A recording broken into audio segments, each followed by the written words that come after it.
ओम नमः सिद्धिभ्यः। ओम नमः सिद्धिभ्यः।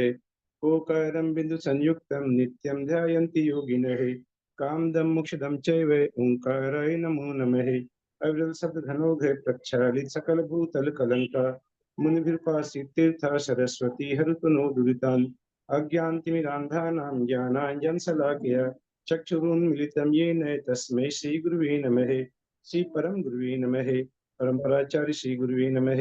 सकल कलुषविध्वंसकं शेषां परिवर्धकं धर्म संबंधकं भवि जीवनः प्रतिबोधकारकं पुण्य प्रकाशकं पाप प्रणाशकमिदं शास्त्रम श्री आदि पुराण अस्य मूल ग्रंथ करता रहे। श्री सर्वज्ञ देवास्तदुत्तर ग्रंथ करता रहे। श्री गंधर्व देवाः पति गंधर्व देवास्तेषां वचनानुसार मासाद्य आचार्य जिनसेन स्वामी विरचितम् मंगलम भगवान वीरो मंगलम गौतमो गणी मंगलम कुंद कुंदाद्यो जैन धर्मस्तु मंगलम सर्वमंगल मांगल्यम सर्व कल्याण कारणम प्रधानम सर्वधर्माणम जैनम जयतु शासनम सर्विश्रुतर सावधानतया शृण्वन्तु कोटिशतं द्वादश्चैव कोट्यो लक्षाणि स्मृतिस्त्रैधिकानि चैव पञ्चाशतष्टौ संख्यामि तच्छ्रुतं पंचपदं नमामि अरहंत भाषियत्थं गणहर देवी हिंगंथियं सम्मम नमामि भक्तियुक्तो सुदनानमो भूरिं शिरसा इच्छामि हन्ति शुद्ध भक्ति कौसगो कौ तस्सालोच्यं अंगो वंग पैनय पाहुडय परियम्मि सुत्त पठमाणि ओग पूवगय चूलिया चैव सुत्तथै श्रीधमकहायं शयाणि च कालम् अंचेमि पूज्येमि वन्दामि नमस्सामि दुःखकौ कमखौ बोहिलाउ सुगैगमनं समाहि मरणं जिनगुण संपत्ति हो मध्यम अथ आपरानिक आचार्य वंदनायां प्रातः अथ आचार्य वंदनायां श्राद्धाय प्रतिष्ठायां आचार्य भक्ति काय सर्वं कर्मे हम।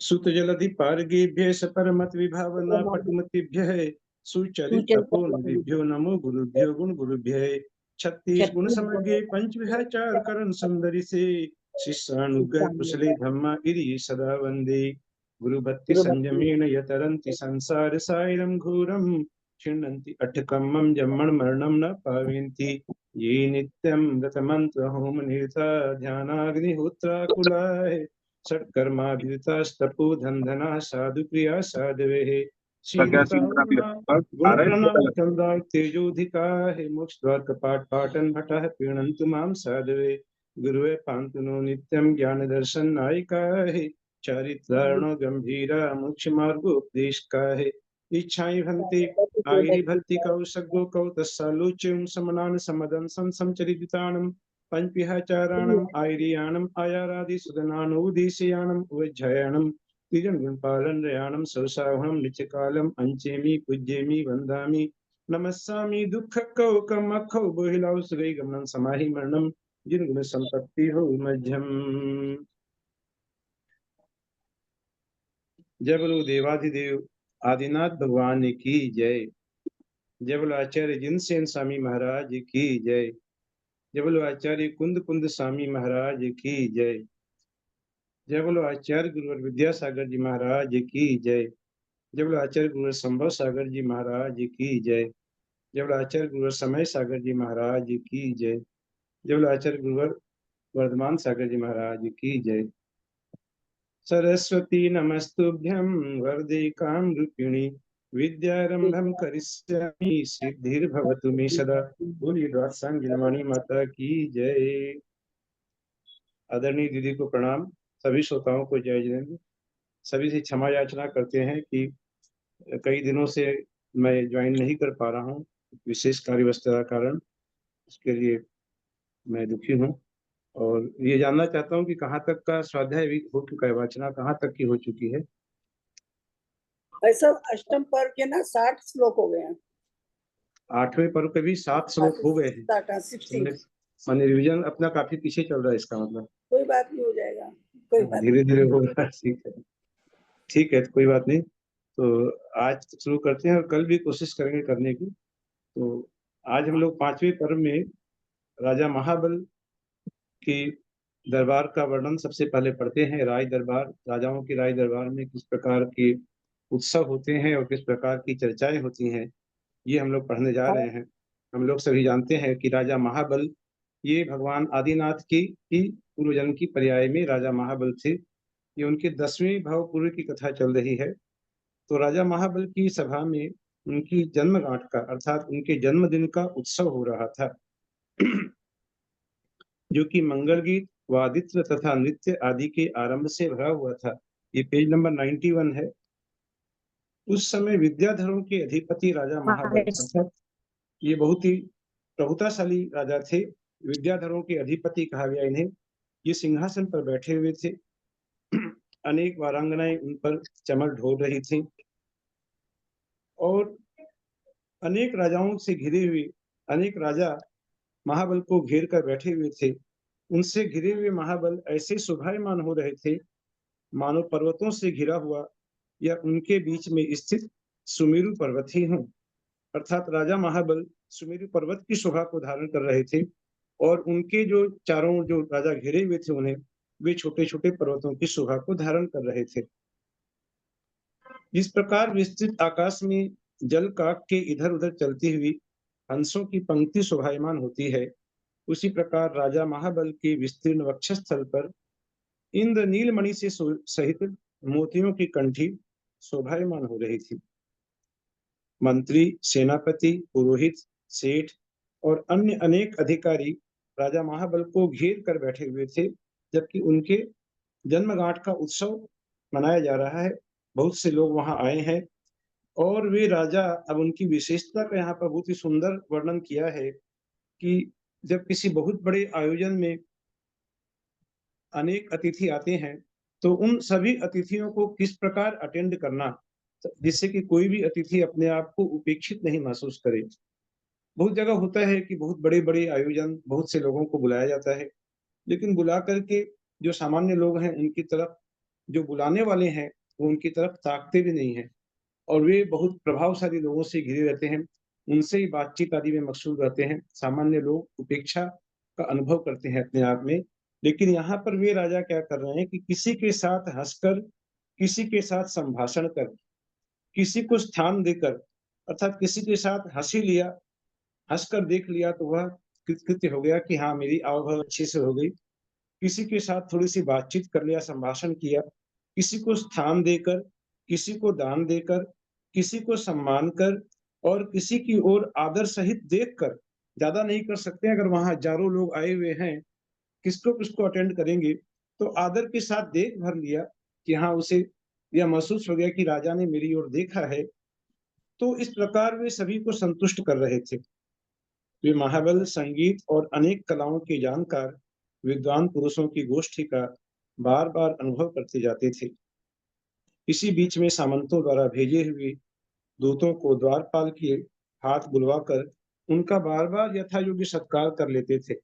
किसी को भी वे राजा छोड़ नहीं रहे थे, सबकी ओर ध्यान दे रहे थे और अन्य देशों के राजाओं के प्रतिष्ठित पुरुषों के द्वारा लाई हुई भेंट का अवलोकन कर उनका सम्मान भी करते जाते थे कि आपके लिए भेंट में लेके आए हैं। जैसे हम लोग आजकल गिफ्ट बोलते हैं, कोई जन्म उत्सव आदि में गिफ्ट लेकर जाते हैं जैसे, तो ऐसे अनेक देशों के राजा जो भेंट में लेकर आ रहे हैं उपहार आदि, तो उनका अवलोकन कर अर्थात उनकी ओर नज़र डाल रहे थे कि नज़र डालना माने उनका सम्मान, कि उनकी लाई हुई वस्तु का सम्मान कर रहे थे इस प्रकार। और इस प्रकार परम आनंद को विस्तृत करते हुए आश्चर्यकारी विभव से विभूत सहित महाराज महाबल मंत्रिमंडल के साथ स्वेच्छानुसार सभा मंडप में बैठे हुए थे। ऐसे समय में तीक्ष्ण बुद्धि के धारक तथा इष्ट और मनोहर वचन बोलने वाले राजा के मंत्री, जिनका नाम स्वयं बुद्ध मंत्री, उसने देखा राजा बहुत प्रसन्न है, जन्म का उत्सव चल रहा है राजा का। राजा बहुत अच्छे प्रसन्न मुद्रा में दिखाई दे रहे हैं, अर्थात जिसे आजकल की भाषा में कहते कर सकते राजा का मूड बहुत अच्छा लग रहा है देखने में। तो ऐसे समय में उपयुक्त अवसर जानकर वह मंत्री राजा के हितकारी वचन कहने लगा। वह राजा का हित चिंतक मंत्री था कि हमारा राजा कल्याण के मार्ग में स्थित रहे, इस भावना से उसने कुछ राजा को उपदेश के वचन कहे, संबोधन दिया, हे विद्याधरों के स्वामी, जरा इधर सुनिए, मैं आपके कल्याण करने वाले कुछ वचन कहूंगा। अर्थात मैं ऐसे कोई वचन नहीं कहूंगा जिससे आपका अहित हो सकता है। मैं जो भी कहूंगा आपके कल्याण करने वाले वचन कहूंगा। हे प्रभु, आपको जो ये विद्याधरों की लक्ष्मी प्राप्त हुई है, उसे आप केवल पुण्य का ही फल समझिए। बहुत बड़ी बात कह दी स्वामी बुद्ध ने। जो इतना आपका ये मान सम्मान सत्कार और ये वैभव आपको प्राप्त हुआ है, यह सब क्या है? ना आपके पुण्य का फल है। इसे आप इसको लेकर आपको मद में नहीं आना है। ये क्या है? आपके पुण्य के फल से यह सब फलीभूत हो रहा है। हे राजन, धर्म से इच्छानुसार संपत्ति मिलती है और उससे इच्छानुसार सुख की प्राप्ति होती है। कि जो हमें संपत्ति मिल रही है, उस संपत्ति से हमें इच्छानुसार भोगों के सुख प्राप्त हो रहे हैं। इस सब के मूल में क्या है? हमारे द्वारा किया हुआ धर्म। वह धर्म का जो बीज हमने कभी बोया था, वही आज इस प्रकार वट वृक्ष के रूप में फलीभूत हुआ है। उससे मनुष्य प्रसन्न रहते हैं और यह परंपरा केवल धर्म से ही प्राप्त होती है। ये जो स्वर्ग और मोक्ष की प्राप्त परंपरा है, इसके पीछे मूल कारण धर्म का ही है। धर्म से इच्छानुसार संपत्ति मिलती है और उससे इच्छानुसार सुख की प्राप्ति होती है। ये राज्य, ये संपदाएं, ये भोग, योग्य कुल में जन्म, आपका योग्य कुल में जन्म हुआ है। यह सुंदरता, ये आपका पांडित्य, ये दीर्घ आयु और ये आरोग्य, इतना स्वस्थ सुंदर शरीर, यह सब क्या है? यह सब पुण्य का ही फल समझिए। हे विभु, जिस प्रकार कारण के बिना कभी कार्य की उत्पत्ति नहीं होती, दीपक के बिना कभी प्रकाश आज तक किसी ने देखा नहीं। प्रकाश है तो उसका कारण क्या है? दीपक है। और बीज के बिना अंकुर नहीं होता, मेघ के बिना बारिश नहीं होती और छत्र के बिना छाया नहीं होती। उसी प्रकार धर्म के बिना संपदाएं प्राप्त नहीं होती।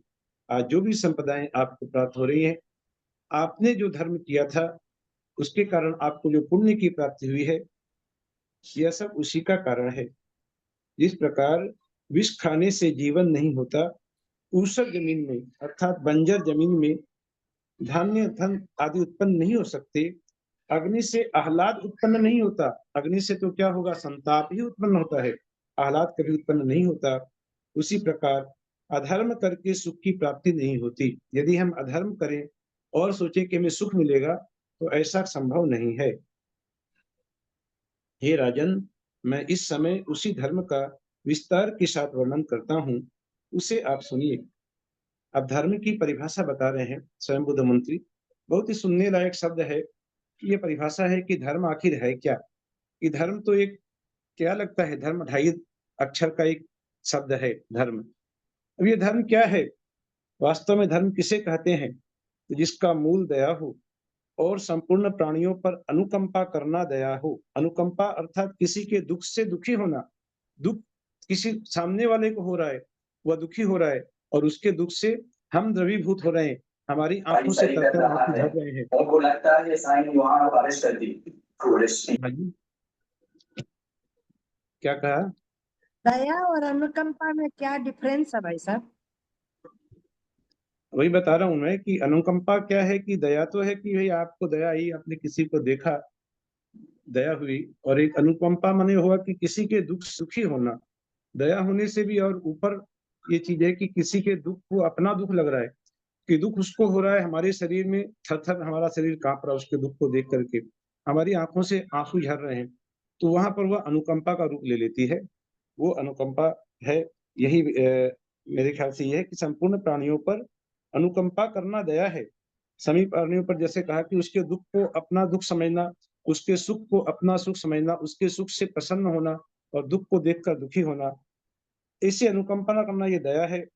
इस ये दया तो की बंद रक्षा करिए, आप देखा जैन को करके बंद करिए अपना।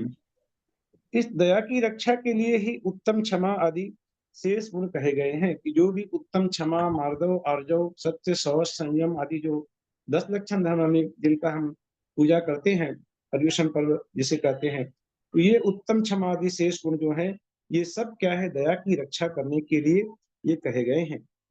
इंद्रियों का दमन करना, क्षमा को धारण करना, हिंसा नहीं करना तप, ज्ञान, शील, ध्यान और वैराग्य ये इस दया रूप धर्म के चिन्ह हैं।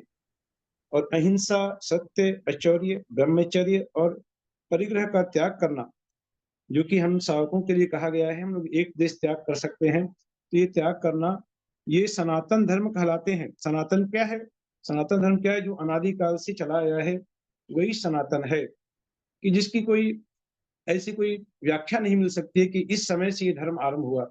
अनादिकाल से ये अनादिकालीन धर्म है और आगे भी अनादिकाल तक चलता रहेगा। ये सनातन धर्म कहलाता है। इसलिए हे महाभाग, राज्य आदि समस्त विभूति को धर्म का फल जानो, उसके अभिलाषी पुरुष को अपनी बुद्धि हमेशा धर्म में स्थिर रखनी चाहिए। अर्थात उसके मंत्री के कहने का तात्पर्य क्या है कि ये जो आपको वैभव प्राप्त हो रहा है, इसे प्राप्त होकर आप मद में मत फूल जाना। ऐसा मत समझना कि मैं कितना बड़ा, मैंने कौन सी उपलब्धि हासिल कर ली, ऐसा नहीं। आपको हमेशा ये सोचना है कि ये सब मेरे पुण्य का फल है। जिस दिन पुण्य क्षीण हो जाएगा उस दिन ये सब कुछ नहीं रहेगा। तो हे बुद्धिमान, यदि आप इस चंचल लक्ष्मी को स्थिर करना चाहते हैं तो आपको यह अहिंसादि रूप धर्म मानना चाहिए। कि कौन सा धर्म? जो कहा कि अहिंसा, सत्य, आचौर्य, ब्रह्मचर्य, परिग्रह का त्याग।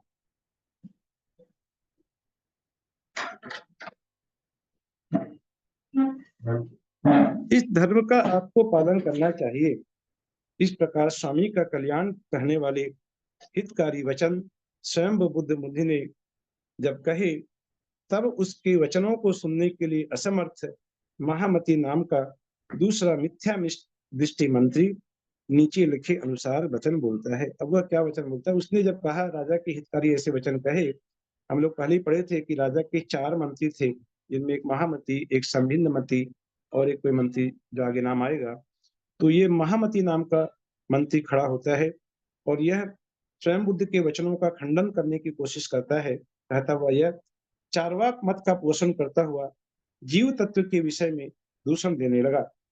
चार्वाक मत क्या होता है कि चार्वाक का यदि हम संधि विच्छेद करें तो चारु प्लस वाक, चारु का अर्थ होता है सुंदर और वाक माने वाणी, कि जो वाणी सुनने में बड़ी सुंदर लगे, वो चार्वाक मत, कि जहां पर मीठी मीठी बातें कही जाती हैं, जो जीव सुनना चाहता है, जो मनुष्य सुनना चाहता है, वैसी ही बात उसे सुनाई जाए। ये चार्वाक मत का पोषण करता हुआ वह जीव तत्व के विषय में दूषण देने लगा। कि जिस जीव तत्व की बात स्वयं बुद्ध ने कही थी, कि आत्म तत्व की बात उसने कही थी, उसका वह खंडन करते हुए कहता है कि हे देव, धर्मों के रहते हुए उसके धर्म का विचार करना ठीक मालूम होता है, लेकिन आत्मा नामक धर्मी का कोई अस्तित्व सिद्ध ही नहीं है, या आत्मा नाम का कोई तत्व ही नहीं है, इसलिए धर्म का फल कैसे हो सकता है। जिस प्रकार महुआ, गुड़, जल आदि पदार्थों को यदि मिला दिया जाए तो उससे एक मादक शक्ति उत्पन्न हो जाती है, जिसे मदिरा कहते हैं, वह शक्ति उत्पन्न हो जाती है। उसी प्रकार ये पृथ्वी, जल, वायु और अग्नि, इनके संयोग से ही चेतना उत्पन्न होती है। ये जो हमारे अंदर में चेतना है, उस चेतना का कारण है पृथ्वी, जल, वायु और अग्नि का संयोग। इसलिए इस लोक में पृथ्वी आदि तत्वों से बने हुए हमारे शरीर से पृथक रहने वाला चेतना नाम का कोई पदार्थ नहीं है, जो कि हमारे शरीर से अलग है, जैसा कि स्वयं बुद्ध कह रहे हैं। ऐसा कुछ नहीं है। चेतना शक्ति नाम का जीव पृथक रूप से सिद्ध नहीं होता। सब जी के पुण्य, पाप और परलोक आदि कैसे सिद्ध हो सकते हैं? कोई पुण्य पाप नहीं संसार में, कोई परलोक आदि कुछ नहीं है। शरीर का जब नाश हो जाता है तो वहीं पर स्टॉप हो जाता है, वहीं पर उसकी जो चेतन शक्ति खत्म हो जाती है। आगे, उसके आगे आत्मा का कोई अस्तित्व नहीं है। इसलिए जो मनुष्य प्रत्यक्ष का सुख छोड़कर परलोक का सुख चाहते हैं, जैसे कि स्वयं बुद्ध मंत्री कह रहा था कि जन्म जन्म की जो पिछले जन्म में आपने जो पुण्य किया था वे अभी फलीभूत हो रहा है, इस प्रकार की जो बातें हैं, ये क्या है कि दोनों लोगों के सुख से च्युत होकर व्यर्थ ही क्लेश उठाते हैं। ये इस संसार में अभी जो हमारे सामने जो भोग बिखरे पड़े हुए हैं, उन भोगों का भी उपभोग नहीं करते हैं, और आगे तो कोई संसार है ही नहीं, तो ये व्यर्थ में ही ये क्लेश उठा रहे हैं। इनकी स्थिति कैसी है? उदाहरण देता है कि जैसे कि मुख में आए हुए मांस को छोड़कर मोहवश किसी साल का मछली के लिए छलांग भरना है, कि मुख में मांस आ गया उसको तो छोड़ रहे हैं, और मुंह बस कोई दूसरी मछली दिखाई उसके लिए छलांग भर रहे हैं। ऐसे ही ये आपके विचार हैं। उसी प्रकार परलोक के सुखों की आशा से वर्तमान के सुखों को छोड़ने वाला मनुष्य पछताता है। आदि छोड़ एक को धावे, कि जो आदि सामने में है उसको छोड़ करके जो एक को ध्यान करता है वह मूर्ख होता है। अर्थात इनका चार्वाक मत का क्या, इनका मत का है, इनकी विचारधारा क्या है कि जब तक जियो सुख से जियो, ऋण लेकर कर्जा लेकर भी घी पियो। इस तरह की इनकी मानसिकता है। वही उस तरह की ये बात कह रहा है कि परलोक के सुखों की चाह से ठगाए हुए जो मूर्ख मानव प्रत्यक्ष के भोगों को छोड़ देते हैं, जो प्रत्यक्ष सामने आपको भोग हैं उनको वे छोड़ रहे हैं और सामने परोसे हुए भोजन को छोड़कर सिर्फ हाथ चाटते हैं, अंगुली चाटते रहते हैं। ऐसे अप्रत्यक्ष सुख की आशा से वर्तमान के सुख को छोड़ना भोजन को छोड़कर हाथ चाटने के बराबर है। ऐसा उसने कुतर्क दिया। अब इसके बाद और एक दूसरा मंत्री है जो भूतवादी मंत्री है, वह महामती उसका नाम है।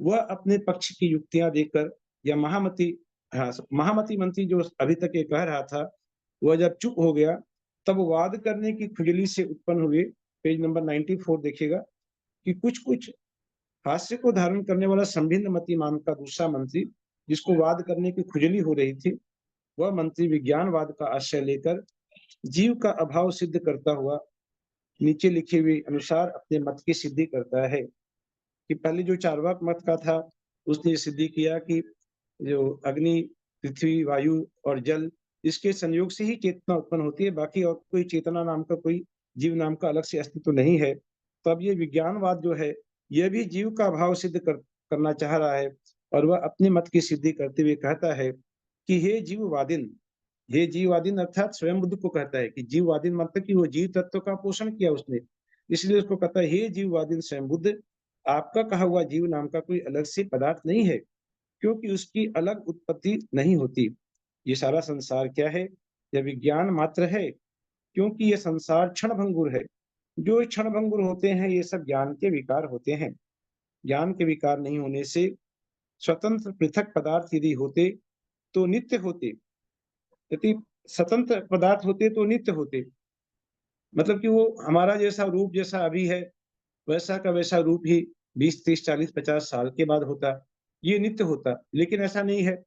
जो हमारी जो पर्यायें हैं ये हर समय बदलती रहती हैं, तो ये क्षणभंगुर है। इसका अर्थ हुआ कि ये क्षणभंगुर है, नित्य पदार्थ कुछ है नहीं, इसलिए सब ज्ञान के विकार मात्र हैं, अवान्तर भोगों से रहित हैं, बिना परंपरा उत्पन्न किए उसका नाश हो जाता है।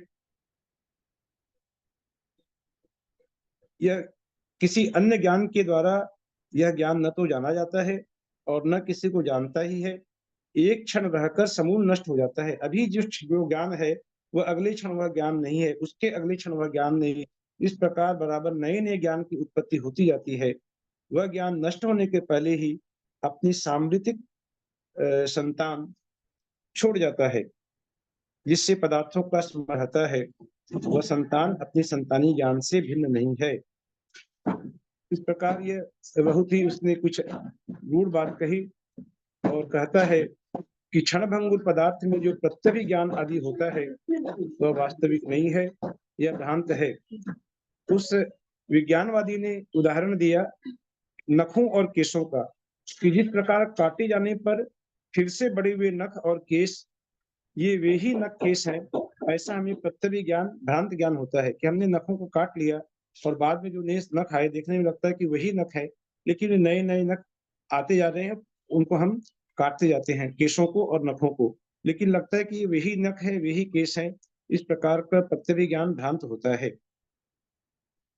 सब पदार्थ क्षणिक है, सब प्रकार की क्षणिक नैरत्य भावना मार्ग सत्य है और इन स्कंधों के नाश होने को निरोध कहते हैं, या स्कंधों का जो नाश होना है वही मोक्ष है। और जीव नाम का अलग से कोई पदार्थ नहीं है जो कि परलोक रूपी फल को भोगने वाला हो। इसलिए परलोक संबंधी दुख दूर करने के लिए जो प्रयत्न करने वाले जो पहले जो मंत्री थे, पहला मंत्री, उनका जो परलोक का जो भय है वह किस प्रकार का भय है?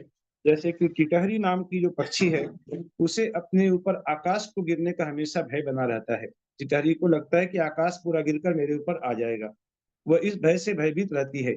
उसी प्रकार ये जीव तत्व आदि को मानने वाले वे इसी प्रकार हमेशा भयभीत रहते हैं।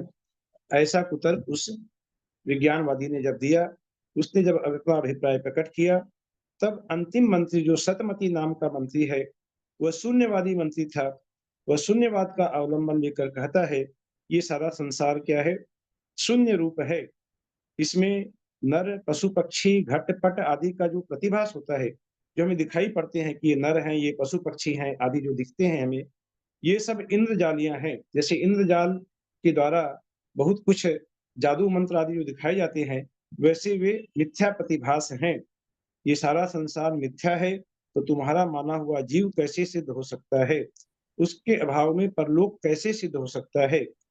क्योंकि ये जो सारा संसार में हम जो देख रहे हैं, ये सब गंधर्व नगर की तरह है। जैसे गंधर्व नगर की कथाएं हम लोग पढ़ते हैं, तिलस्मी कथाएं आदि जो पढ़ते हैं, जिसमें सब कुछ इंद्रजालिया दिखाई पड़ता है, तो वैसा ही ये संसार है। इसलिए जो पुरुष परलोक के लिए तपश्चरण आदि करते हैं, वे बिना मतलब ही क्लेश को प्राप्त होते हैं। वे यथार्थ ज्ञान से रहित हैं। जिस प्रकार ग्रीष्म काल में म्यूट कर लीजिए कृपया। जिस प्रकार ग्रीष्म ऋतु में रेगिस्तान पर पड़ती हुई सूर्य की चमकीली किरणों को जो हिरण क्या समझता है कि जल का भंडार समझता है उसे, और जल के भंडार को समझ करके वह दौड़ लगाता है, और वह दौड़ते जाता है, लेकिन उसे पानी की एक बूंद भी नसीब नहीं होती, और वह दौड़ते दौड़ते तड़प तड़प कर प्राण गंवा देता है। तो उसी प्रकार की ये जीववादी जो व्यक्ति हैं, उनकी ऐसी ही स्थिति है। ये भोगाभिलाषी मनुष्य परलोक के सुखों को सच्चा सुख मानकर बिना मतलब की व्यर्थ की दौड़ लगा रहे हैं, उसकी प्राप्ति का प्रयत्न कर रहे हैं। ऐसे खोटे दृष्टांत और खोटे हेतु जब इन तीनों मंत्रियों ने दिया, तब फिर स्वयं बुद्ध मंत्री अब वे कहने के लिए उद्यत होते हैं। उन्होंने बहुत ही सारगर्भित तर्कों के द्वारा इन तीनों मंत्रियों के तर्कों का खंडन किया और अपने जिन मत का मंडन किया। वे कहते हैं, ये वर्णन बहुत पढ़ने लायक है, लेकिन समय का भी अभाव है और बहुत अच्छे इसे इसकी व्याख्या करने का मेरे अंदर में क्षयोपशम भी नहीं है, तो मैं थोड़ा बहुत लेकर के इसे करता हूँ। कभी मैं दीदी से निवेदन करता हूँ कि इस वर्णन को जरूर आपने पहले एक्सप्लेन किया होगा और आगे और कभी प्रसंग के अनुसार एक्सप्लेन करिएगा। अभी मैं परीक्षा की अपेक्षा से, परीक्षा में जो प्रश्न पूछे जाएंगे उस अपेक्षा से इसका संक्षेप में वर्णन करता हूँ कि वह स्वयं बुद्ध मंत्री कहता है कि हे भूतवादिन, इस भूतवादिन ने कहा था कि आत्मा नहीं है, ऐसा आप जो कहा आपने, जो जिसने चार्वाक मत का जो पोषण किया था, तो ये आप मिथ्या कह रहे हैं, क्योंकि पृथ्वी आदि भूत चतुष्टय के अलावा ज्ञान दर्शन रूप चैतन्य की भी प्रतीति होती है कि ये भूत चतुष्टय जो है, पृथ्वी, जल, अग्नि, वायु आदि, जिसके संयोग से आपने कहा चेतना उत्पन्न होती है, तो ज्ञान दर्शन रूप चेतना की भी प्रतीति होती है। वह चैतन्य शरीर रूप नहीं है और वह न शरीर चैतन्य रूप है, क्योंकि दोनों का परस्पर विरुद्ध स्वभाव है। चैतन्य चित स्वरूप है, ज्ञान दर्शन रूप है, और हमारा ये जो शरीर है ये जड़ है, ये अचित स्वरूप है। शरीर और चैतन्य दोनों मिलकर एक नहीं हो सकते, क्योंकि दोनों में परस्पर विरोधी गुणों का योग पाया जाता है। चैतन्य का प्रतिभास तलवार की समान अंतरंग रूप होता है कि चैतन्य अंतरंग है और शरीर ये बाह्य है। शरीर का प्रतिभास म्यान के जैसे बाह्य रूप होता है कि म्यान में तलवार है, तो तलवार अंतरंग में है और म्यान बाहर में है। उसी प्रकार शरीर जो हमारा है यह म्यान रूप है और चेतन हमारी आत्मा है, वह तलवार रूप है।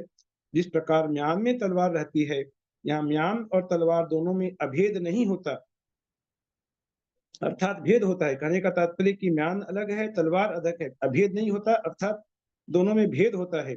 उसी प्रकार शरीर में चैतन्य है, यहाँ शरीर और आत्मा में भी अभेद नहीं होता, अर्थात शरीर अलग है और आत्मा अलग है। यह चैतन्य न तो पृथ्वी आदि भूत चतुष्टय का कार्य है और न उनका कोई गुण ही है। यह स्पष्ट सिद्ध है कि शरीर और चैतन्य अलग अलग पदार्थ हैं। वह चैतन्य शरीर का भी विकार नहीं हो सकता, क्योंकि भस्म आदि जो शरीर के विकार हैं, कि शरीर को जला दिया जाए तो वह क्या है, जलाने के बाद वह भस्म रूप में परिणत हो जाता है, राख रूप में परिणत हो जाता है। लेकिन चैतन्य ऐसा, चैतन्य के साथ ऐसा कुछ नहीं है। चैतन्य शरीर का यदि विकार होता तो उसके भस्म आदि विकार रूप में भी चेतना होनी चाहिए थी। जब वह शरीर जलकर राख में परिणत हो जाता है तो उस राख में भी चेतना होनी चाहिए, लेकिन ऐसा नहीं होता। इससे सिद्ध है कि चैतन्य शरीर का विकार नहीं है। शरीर और आत्मा का संबंध कैसा है? जैसा कि घर और दीपक का होता है।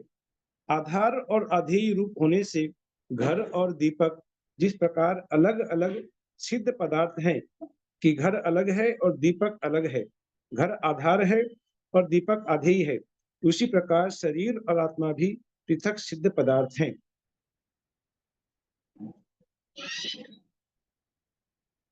इससे मालूम होता है कि सब अंगों पांग में व्याप्त होकर रहने वाला चैतन्य शरीर के सब अंगों अंकल पांग जी में एक एक ही मिनट, चैतन्य। यहाँ बहुत दीपक सुंदर बात कह आधार रहे है? हैं। हाँ? दीपक क्या बताए? आधार और आधार और नहीं आधे कौन कौन सा क्या बताए? नहीं, घर आधार हुआ ना, घर को बताया आधार और हाँ, दीपक को दीपक बताया होता है आधेय। हम्म आधे, ठीक। हम्म। यहाँ इसने बहुत सुंदर बात कही है ये कि आपका सिद्धांत है कि शरीर के प्रत्येक अंगोपांग की रचना अलग अलग भूत चतुष्टय से होती है, कि हमारा हाथ कोई अलग भूत चतुष्टय से बना, हमारा पैर कोई अलग भूत चतुष्टय से बना। इस प्रकार का आपका जो सिद्धांत है, इस सिद्धांत के अनुसार यदि इस सिद्धांत को हम सही मान लें तो इस सिद्धांत के अनुसार हमारे अलग अलग अंगों में अलग अलग चेतना होनी चाहिए। हमारे हाथ में अलग तरह की चेतना होनी चाहिए, पैर में अलग तरह की चेतना होनी चाहिए, लेकिन ऐसा नहीं होता, ऐसा नहीं पाया जाता। शरीर के सब अंगोपांग में एक ही चैतन्य का प्रतिभास होता है। यदि शरीर के पैर में यदि कांटा चुभता है तो उस कांटे चुभने का दर्द पूरे अंगों को एक साथ एक तरह का होता है। तो इससे यह सिद्ध है कि चैतन्य, इससे यह मालूम होता है कि अंगोपांग में व्याप्त होकर रहने वाला चैतन्य भूत चतुष्टय का यदि कार्य होता तो वह प्रत्येक अंग में अलग अलग होता, अलग अलग तरह की पीड़ा अलग अलग अंग में होती। इस तो इस बात का विचार करना चाहिए कि मूर्तिमान शरीर से मूर्ति रहित चैतन्य की उत्पत्ति कैसे हो सकती है।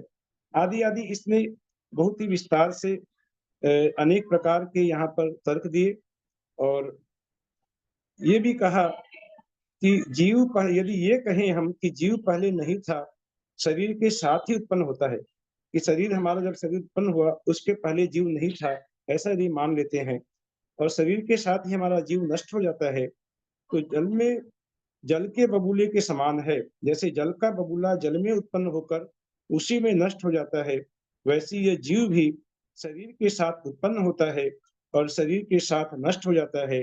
तो आपका यह मानना ठीक नहीं है, क्योंकि शरीर और जीव दोनों ही विलक्षण विसदृश पदार्थ हैं। विसदृश का अर्थ होता है भिन्न भिन्न पदार्थ हैं, कि शरीर अलग पदार्थ है, जीव भिन्न पदार्थ है।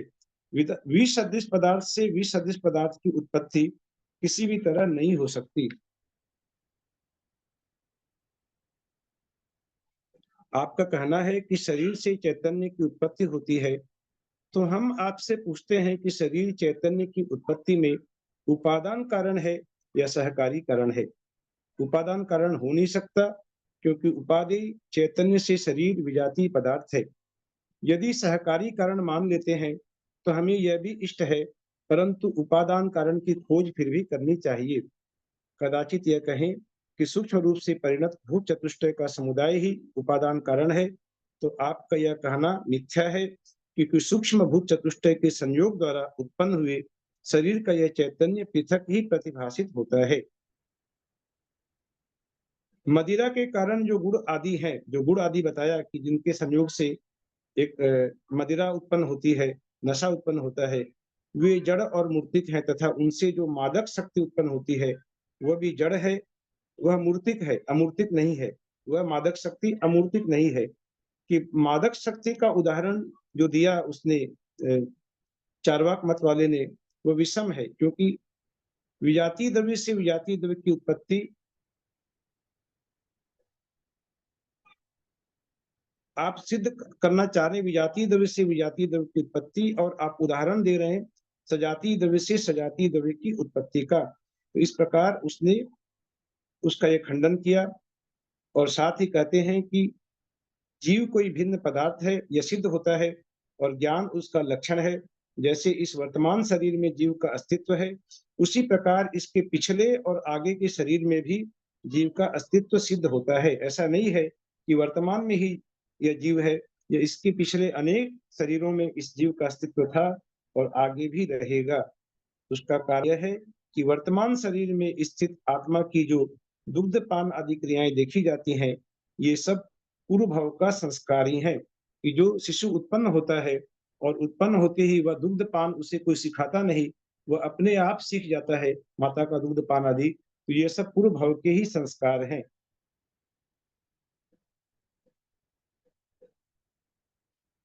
इस प्रकार यह सिद्ध होता है, पेज नंबर 19, इस प्रकार यह सिद्ध होता है कि भूतवादियों के मत में जो भूतवादी जो मत बताए उसमें अनेक दूषण है। इसलिए यह निश्चय समझिए कि भूतवादियों का मत निरे मूर्खों का प्रलाप है, उसमें कोई भी सार नहीं है। अब आगे विज्ञानवादी ने जो कहा कि इस जगत को विज्ञान मात्र मानते हैं और कुछ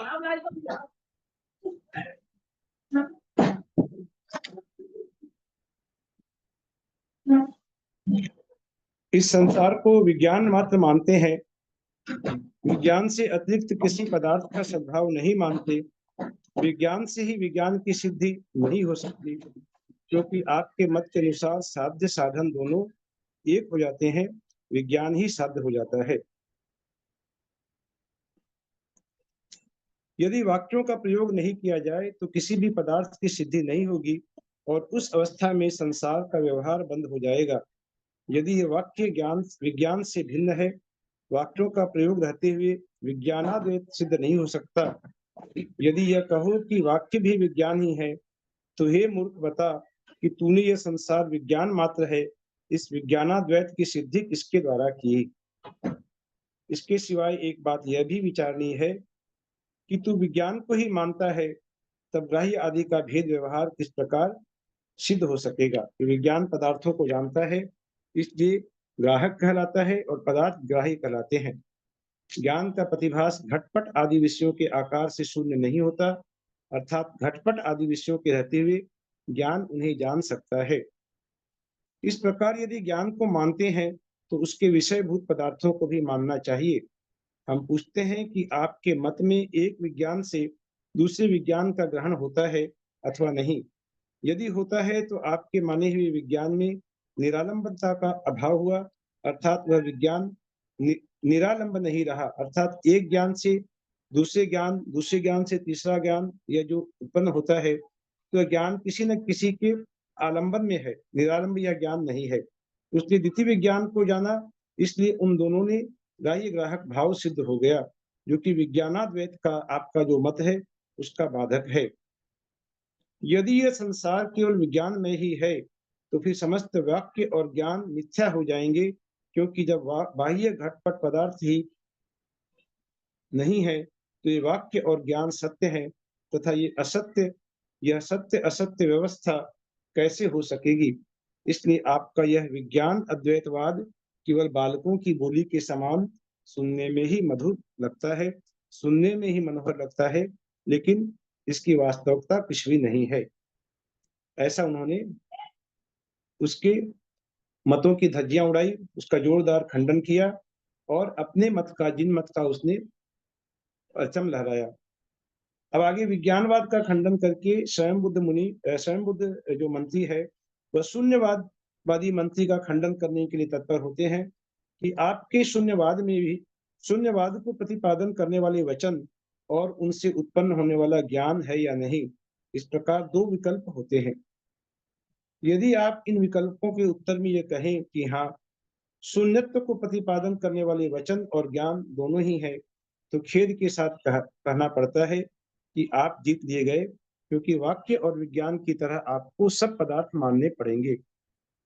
कि यदि आप शून्यता प्रतिपादक वचन और विज्ञान को स्वीकार करते हैं कि सब कुछ शून्य है, इसे आप स्वीकार करते हैं, तो वचन और विज्ञान के विषयभूत जीव आदि समस्त पदार्थ भी आपको स्वीकार करने पड़ेंगे। और जब आप इसको स्वीकार कर लेते हैं, विज्ञान के विषयभूत जीव आदि पदार्थ को जब आप स्वीकार कर लेते हैं, तो आपका शून्यवाद नष्ट हो जाता है और वचन तथा विज्ञान को स्वीकार नहीं करते हैं, तो शून्यवाद का समर्थन और मनन आप किसके द्वारा करेंगे। ऐसी अवस्था में आपका यह शून्यवाद का प्रतिपादन करना उन्मत्त पुरुष के रोने के समान व्यर्थ है। इसलिए सिद्ध हो जाता है कि जीव शरीर आदि से पृथक पदार्थ है, तथा दया संयम आदि लक्षण वाला धर्म भी अवश्य है। कि जीव अलग है, यह सिद्ध है, और जो धर्म है, जैसा उसने पहले ही कहा था कि दया से ओतप्रोत जो क्षमा, मार्दव आदि जो ये 10 धर्म है, वही धर्म है। तो ऐसा लक्षण वाला ये धर्म भी अवश्य है। तत्वज्ञ मनुष्य उन्हीं तत्वों को मानते हैं जो कि सर्वज्ञ देव ने कहे हैं, और जिन्होंने अपने मत चला लिए हैं, अपने शास्त्र लिख लिए हैं, उनके द्वारा कही हुई बातों को तत्वज्ञ मनुष्य नहीं मानते। इसलिए विद्वानों को चाहिए कि वे आप्ताभास पुरुषों द्वारा कहे हुए तत्वों को ही समझे। आप्ताभास अर्थात जो अपने आप को आत्म की तरह मानते हैं, लेकिन वे आप्ताभास मात्र हैं, आप्त नहीं है। ऐसे लोगों के द्वारा जो शास्त्र आदि लिखे हुए हैं, उनमें जो तत्वों का वर्णन किया हुआ है, उसे है ही समझना चाहिए।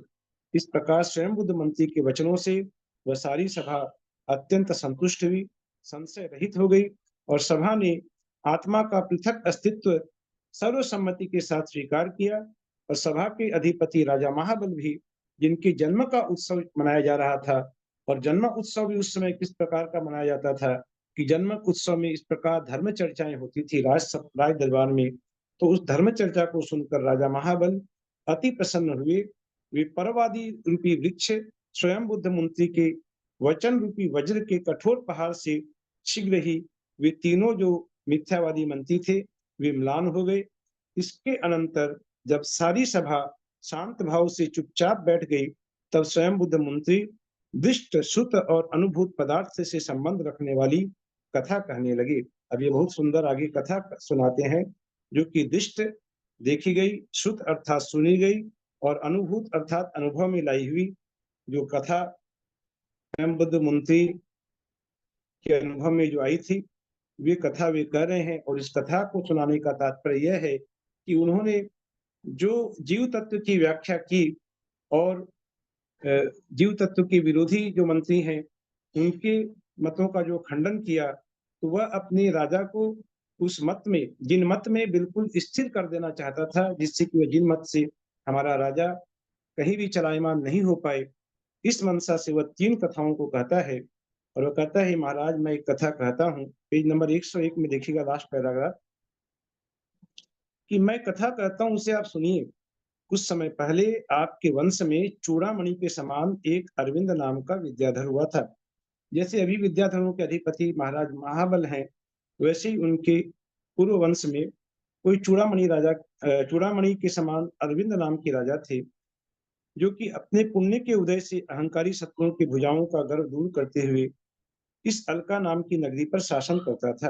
वह राजा उत्तमोत्तम भोगों का अनुभव करता था। उस राजा के 2 पुत्र हुए, एक का नाम था हरिचंद्र और दूसरे का नाम था कुरुविंद, और राजा का स्वयं का नाम था अरविंद। वह अरविंद राजा बहुत आरंभ को बढ़ाने वाले रौद्र ध्यान के चिंतन से तीव्र दुख को देने वाली नरक आयु का उसने बंध कर लिया था। ये बहुत ही ध्यान देने वाली बात है कि बहुत ज्यादा आरंभ को बढ़ाने के लिए जो रौद्र ध्यान आदि होते हैं, कि हमारा ये सुरक्षित रहे, हमारा वो सुरक्षित रहे, इतने प्रकार का परिग्रह है, इतनी प्रकार की प्रॉपर्टी है, हमें खुद ध्यान में नहीं है कि कितने प्रकार का है, उनके लिए न जाने कितने हमें सिक्योरिटी रखने पड़ते हैं, कहीं उसके ऊपर कब्जा नहीं हो जाए, इस पर नहीं हो जाए। ऐसे रौद्र ध्यान चलते रहते हैं उस आरंभ परिग्रह की चिंता में। तो ये जो रौद्र ध्यान जो है, वह क्या है, तीव्र दुख देने वाला नरक आयु को बंध करने का कारण, के बंध का कारण है, जो कि उस राजा ने कर लिया था। नरक आयु का उसने बंध कर लिया। कथा सुनाने का उद्देश्य है कि इस प्रकार हे राजन, आपको इस प्रकार के रौद्र ध्यान नहीं करना है, आपको धर्म मार्ग में स्थिर होना है। तो वह राजा के जब मरने के दिन निकट आए, तब उसके दाह ज्वर उत्पन्न हो गया, जिससे उसके दिन दिन शरीर का अत्यंत दुस्सह संताप बढ़ने लगा। किसी भी प्रकार से वह दाह ज्वर जो शरीर का, वह शांत नहीं हो रहा है। मणियों के हार से, चंदन के लेप से सब फेल हो गए। राजा का दाह जो ज्वर है, वह शांत नहीं हो रहा था। पुण्य का क्षय हो गया राजा का। पुण्य का क्षय हो जाने से सारी विद्याएं उसे छोड़कर चली गईं, और वह गजराज के समान अशक्त हो गया, जो कि मद शक्ति अर्थात क्षीण हो जाती है। जो कमजोर हाथी हो जाता है, जब उसकी शक्तियां क्षीण हो जाती हैं, तो वह कैसा लाचार हो जाता है, वैसी अवस्था ही उस राजा की हो गई थी। दाह ज्वर से समस्त शरीर में बेचैनी पैदा होने लगी। संताप को जब राजा नहीं सह सका, तो अपने हरिचंद्र नाम के पुत्र को बुलाकर कहता है कि मेरे शरीर में यह संताप बढ़ता जा रहा है। देखो, लाल कमलों की मालाएं भी संताप को दूर नहीं कर पा रही हैं। इसलिए हे पुत्र, तुम मुझको अपनी विद्या के द्वारा, मेरी विद्याएं तो नष्ट हो गई हैं, तो तुम मुझे अपनी विद्या के द्वारा उत्तर कुरु देश में भेज दो। उन वनों में भेजना जहाँ की शीतोदा नदी के तट पर जो वन स्थित हैं, जो बड़े शीतल हैं, उन वनों में वहां की शीतल वायु से मेरा दाह शांत होगा, इसलिए तुम मुझे वहां भेज दो।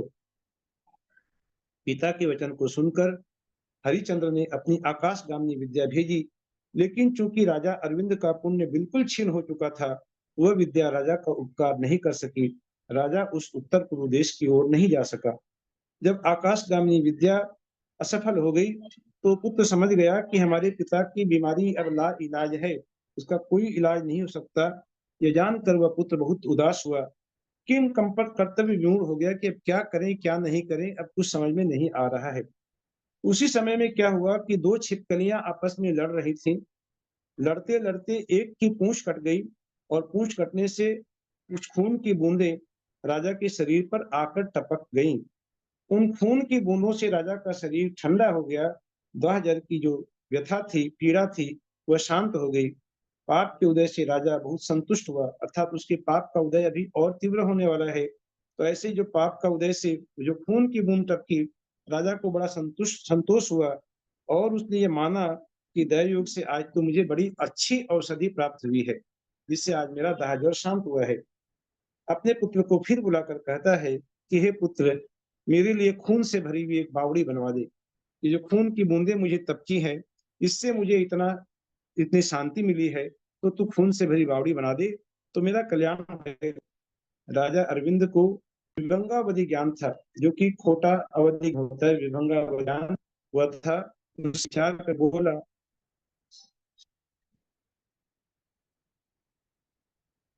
एक मिनट थोड़ा सा होल्ड करिएगा प्लीज।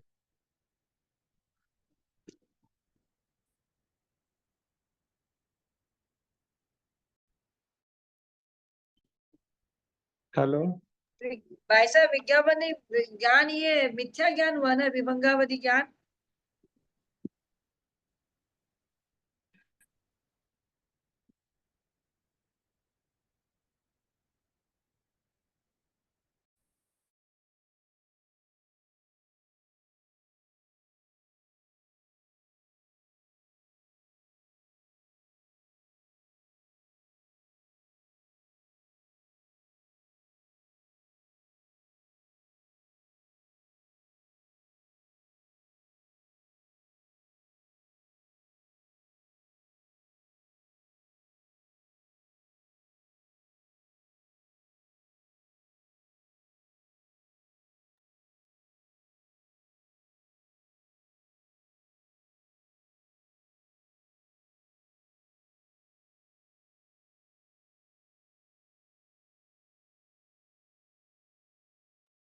आवाज नहीं आ रही।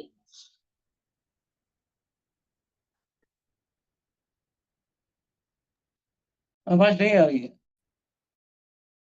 ऐसा आपका लगता है या तो फोन आया या नेटवर्क नहीं नहीं, दे। मैं क्षमा कीजिए, मेरा फोन आ गया था, जरूरी फोन था हाँ, काफी, इसलिए मेरे को अटेंड करना पड़ा।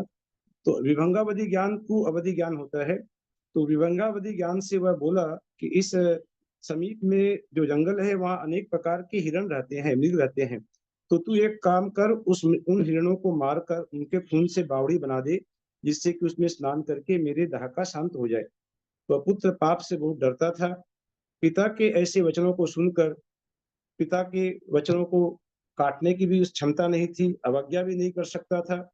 तो उसने जब किसी अवधि ज्ञानी मुनि से यह जाना कि हमारे पिता की मृत्यु बहुत नजदीक है और उन्होंने नरक आयु का बंध कर लिया है, तो वो उन पाप कर्म करने से वह पुत्र वह नहीं कर सका और उसने लाख के रंग से बनी हुई एक कृत्रिम बावड़ी बनवाई।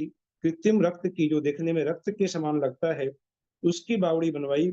उसमें जब वो स्नान करने के लिए राजा अरविंद गया, तो वह समझ गया कि ये उसके साथ धोखा हुआ है, ये असली हिरणों के खून का की बावड़ी नहीं है। और उसे इतना क्रोध आया कि वह उसे मारने के लिए दौड़ा, अपने पुत्र को मारने के लिए दौड़ा। और बीच में इस प्रकार गिर पड़ा कि वहीं उसकी मृत्यु हो गई। इस कुमरण को पाकर पाप के योग से वह नरक गति को प्राप्त हुआ। हे राजन, मंत्री कहता है कि यह कथा इस अलका नगरी के लोगों को आज तक याद है। जिस प्रकार दांत टूट जाने से हाथी अपना मुंह नीचा कर लेता है, उसी जिस प्रकार खड़का मणि उखाड़ लेने से सांप तेज रहित हो जाता है, सूर्य अस्त हो जाने से कमल मुरझा जाता है, उसी प्रकार पिता की मृत्यु से कुरुविंद ने अपने मुंह को नीचा कर लिया। उसका सारा तेज जाता रहा, उसका शरीर शिथिल हो गया, वह शोचनीय अवस्था को प्राप्त हुआ। ये यहाँ पर पाप का क्या फल होता है, इस बात को समझाने के लिए राजा अरविंद की कथा को सुनाया। अब वह कहता है कि राजन, आप दूसरी कथा सुनिए कि समुद्र के समान विशाल आपके इस वंश में एक दंड नाम का विद्याधर हो गया है, जो कि बड़ा प्रतापी था। उसके एक मणिमाली नाम का पुत्र था। जब वह बड़ा हुआ तब राजा दंड ने उसे युवराज पद पर नियुक्त किया और राजा दंड इच्छा अनुसार भोग भोगने लगा। वह विषयों में इतना रचा पचा था कि भोगों को भोग कर भी जितने भी भोग भोग लेता था वह तृप्त नहीं होता था, बल्कि उसकी तृष्णा और बढ़ती जा रही थी। विषयों की आसक्ति के कारण मायाचारी चेष्टाओं को वह करने लगा कि विषयों की आसक्ति इस प्रकार जब बहुत ज्यादा बढ़ जाती है तो मनुष्य मायाचारी चेष्टाओं को करने लगता है। ऐसी मायाचारी चेष्टाओं को करने वाले उस आर्त ध्यानी राजा ने, ये राजा क्या है, आर्त ध्यान करने लगा। जिस प्रकार पहले वाला जो राजा था अरविंद, वह बहुत अधिक परिग्रह आरंभ आदि के कारण वह रौद्र ध्यान करता था, और ये विषयों की उत्सुकताओं में यह आर्त ध्यान करने लगा और मायाचारी चेष्टाओं को करने लगा, और जिसके कारण इसने तिर्यंच आयु का बंध कर लिया। मरते समय उसका आर्त ध्यान नाम का कुध्यान पूर्णता को प्राप्त हो रहा था, जिसे कहते हैं कि एकदम परफेक्ट हो रहा था, माने बहुत ज्यादा तीव्र आर्त ध्यान मरते समय हो गया। तो कुमरण से मरकर वह मोह के उदय से अपने भांडार में बहुत बड़ा भारी अजगर हुआ। उसी जाति स्मरण भी हो गया कि पिछले जन्म में राजा था, और उस भंडार में वह केवल अपने पुत्र को प्रवेश करने देता था, बाकी अन्य किसी को प्रवेश करने नहीं देता।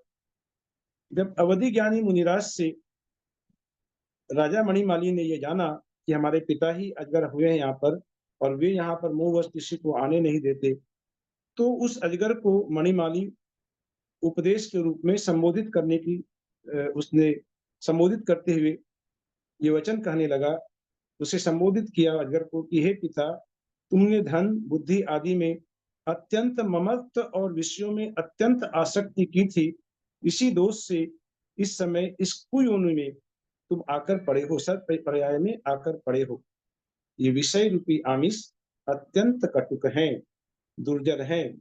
विषय को आमिष की संज्ञा दी, जैसे आमिष और निरामिष होता है। आमिष मांसाहारी को आमिष कहा जाता है, मांसाहार को।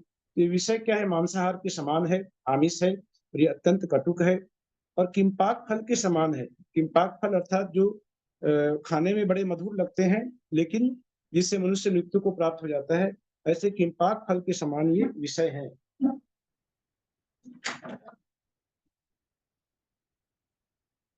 इसलिए धिक्कार के योग्य है। हे पिता, इस विषय रूपी आमुष को आप छोड़ दो। हे तात, जिस प्रकार रथ का पहिया निरंतर संसार परिभ्रमण करता रहता है, चलते रहता है, ऊपर से नीचे, नीचे से ऊपर चक्र घूमते रहता है, उसी प्रकार यह विषय भी निरंतर संसार परिभ्रमण ही करता रहता है, यह स्थिर नहीं रहता, चतुर्गति रूप संसार का बंध करता रहता है।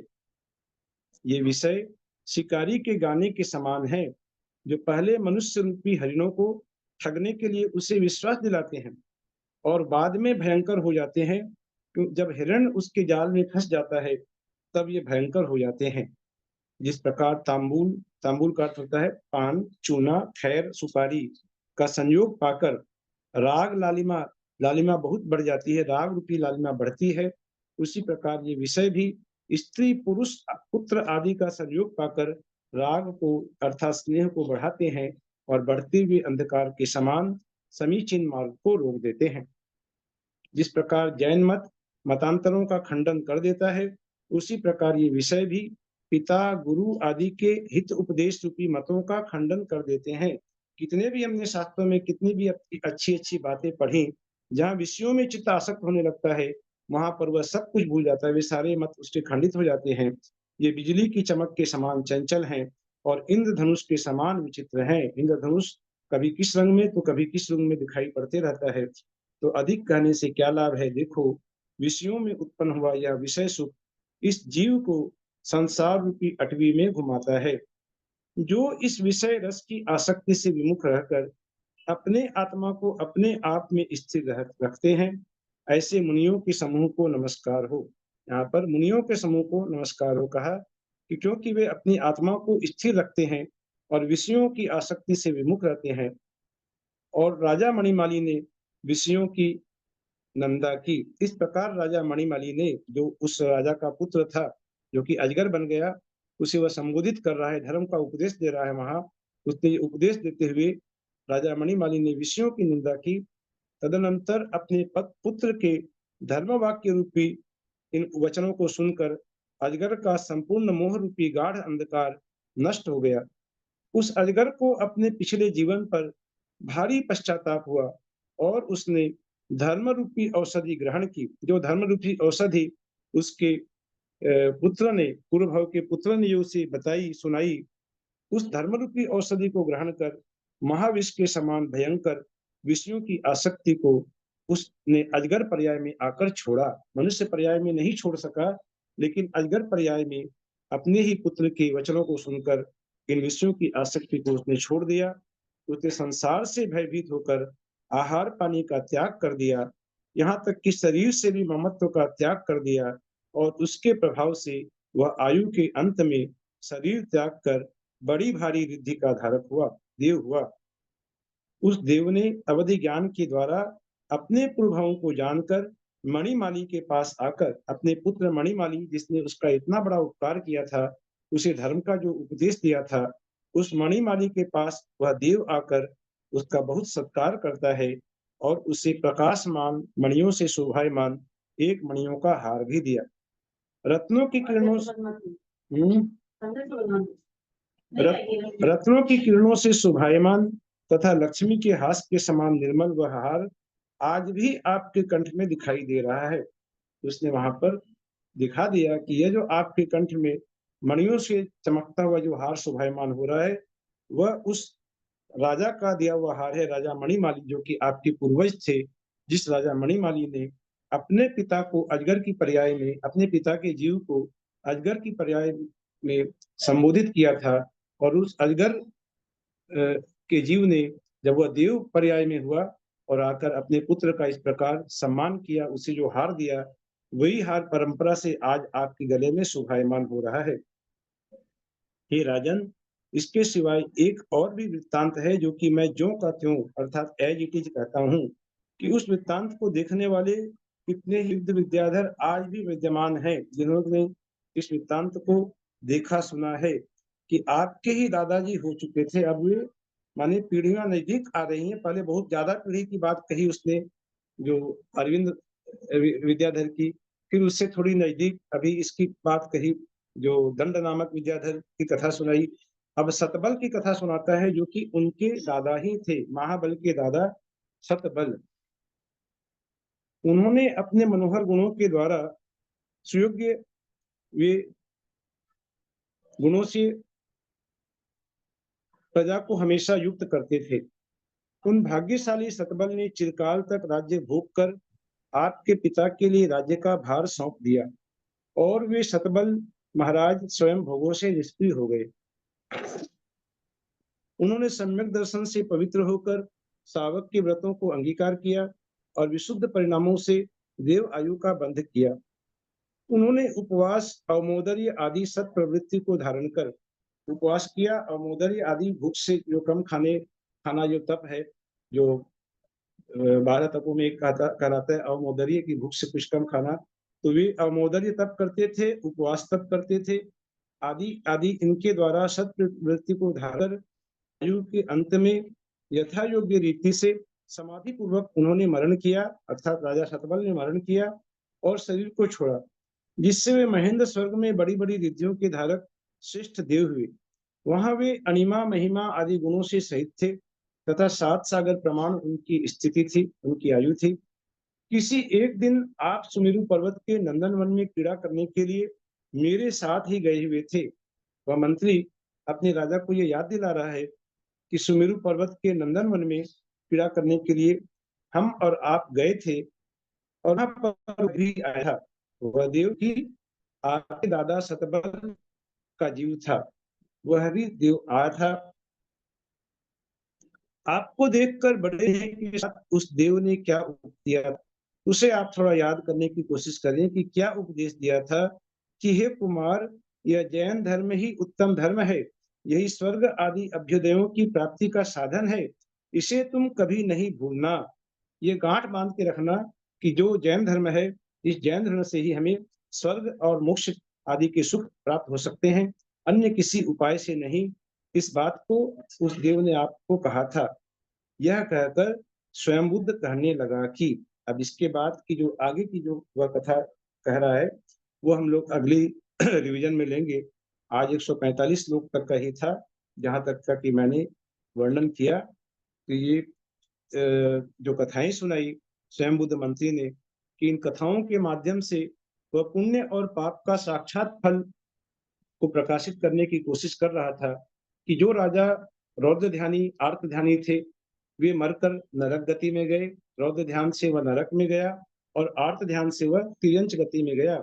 और आपके दादा जो सतबल थे, जो कि धर्मात्मा थे और जिन्होंने समाधि पूर्वक मरण किया, और वे कहाँ गए? महेंद्र स्वर्ग में गए। वे नरक में नहीं गए, वे तिर्यंच में नहीं गए, क्योंकि वे धर्म को उन्होंने अपने जीवन का लक्ष्य बनाया था। धर्म उनका साधन था, तो धर्म के कारण वे स्वर्ग में गए।